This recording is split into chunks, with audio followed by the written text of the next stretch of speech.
ചെറിയ പൊരുത്തക്കേടുകൾ ഉണ്ടെങ്കിലും ഇഴയടുപ്പത്തോടെ കഴിയുന്ന ഒരു കുടുംബം, അവരെ ഒഴിഞ്ഞുമാറാനാവാത്ത വിധം വരിഞ്ഞു മുറുക്കി ഒരു വലിയ പ്രശ്നം വന്നു ചേരുന്നു.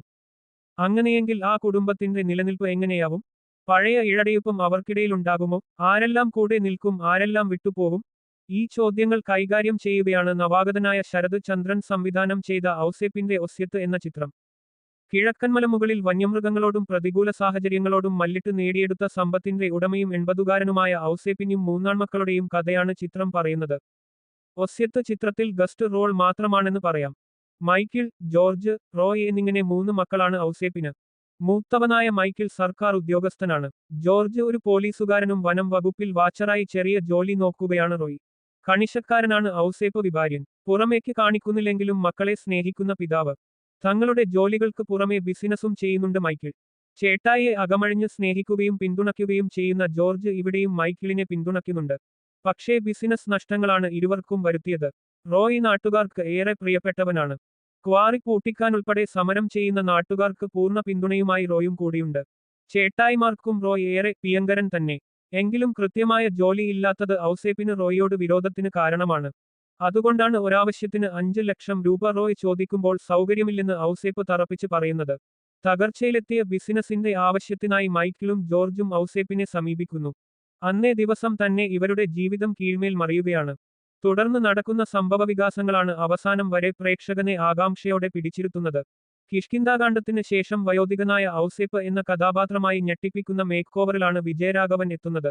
കർക്കശക്കാരനായ, മക്കൾ താനുണ്ടാക്കിയ സ്വത്ത് അന്യാധീനപ്പെട്ടു പോകാതെ സംരക്ഷിക്കണം എന്നാഗ്രഹിക്കുന്ന ഔസേപ്പിൽ എവിടെയൊക്കെയോ അഞ്ഞൂറാൻ മിന്നിമറിയുന്നുണ്ട്. അതുപിന്നെ അങ്ങനെയല്ലേ വരൂ. എൻ പിള്ള എന്ന ആ അച്ഛന്റെ മകനല്ലേ താൻ എന്നായിരുന്നു ഇതിനെക്കുറിച്ച് വിജയരാഘവൻ മാതൃഭൂമിക്ക് നൽകിയ അഭിമുഖത്തിൽ പറഞ്ഞത്. അതുപോലെ തന്നെ തനിക്ക് അസൂയ തോന്നുന്ന കഥാപാത്രങ്ങളെയാണ് ചിത്രത്തിൽ ദിലീഷ് പോത്തനും ഷാജോണും അവതരിപ്പിച്ചിരിക്കുന്നതെന്നും അദ്ദേഹം വ്യക്തമാക്കിയിരുന്നു.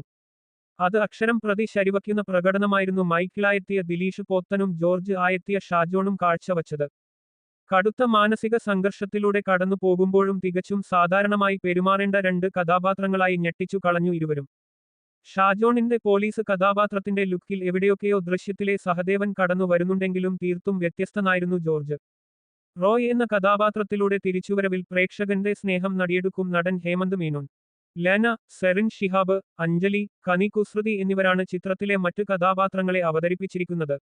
ഇവരുടെ പ്രകടനങ്ങളും എടുത്തു പറയേണ്ടതാണ്. കുട്ടിക്കാനം, ഏലപ്പാറ ഭാഗങ്ങളിലായാണ് സിനിമയുടെ ചിത്രീകരണം നടന്നത്. അരവിന്ദ് കണ്ണാബിരന്റെ ഛായാഗ്രഹണം മലയോരഭംഗിയും കോടയും അതിഗംഭീരമായി പകർത്തിയപ്പോൾ അക്ഷയ് മേനോന്റെ BGM കഥാപാത്രങ്ങളുടെ സമ്മർദ്ദവും മാനസിക സംഘർഷങ്ങളും കൃത്യമായി പ്രേക്ഷകനിലേക്ക് എത്തിച്ചു. മെയ്ഗൂർ ഫിലിംസിന്റെ ബാനറിൽ എഡ്വേർഡ് അന്തോണിയാണ് ചിത്രത്തിന്റെ നിർമ്മാണം. ഫസൽ ഹസന്റേതാണ് തിരക്കഥ. ബന്ധങ്ങളുടെ, പ്രത്യേകിച്ച് സാഹോദര്യ ബന്ധത്തിന്റെ കഥ കൂടിയാണ് ഔസേപ്പിന്റെ ഒസ്യത്ത്. ആരുടെ ഭാഗത്താണ് ശരി, ആർക്കൊപ്പമാണ് നിൽക്കേണ്ടത്, ആർക്കാണ് നീതി ലഭിക്കേണ്ടത് എന്നിങ്ങനെ ഒട്ടേറെ ചോദ്യങ്ങൾ ചിത്രം പ്രേക്ഷകരുടെ ഉള്ളിലുണ്ടാക്കുന്നുണ്ട്.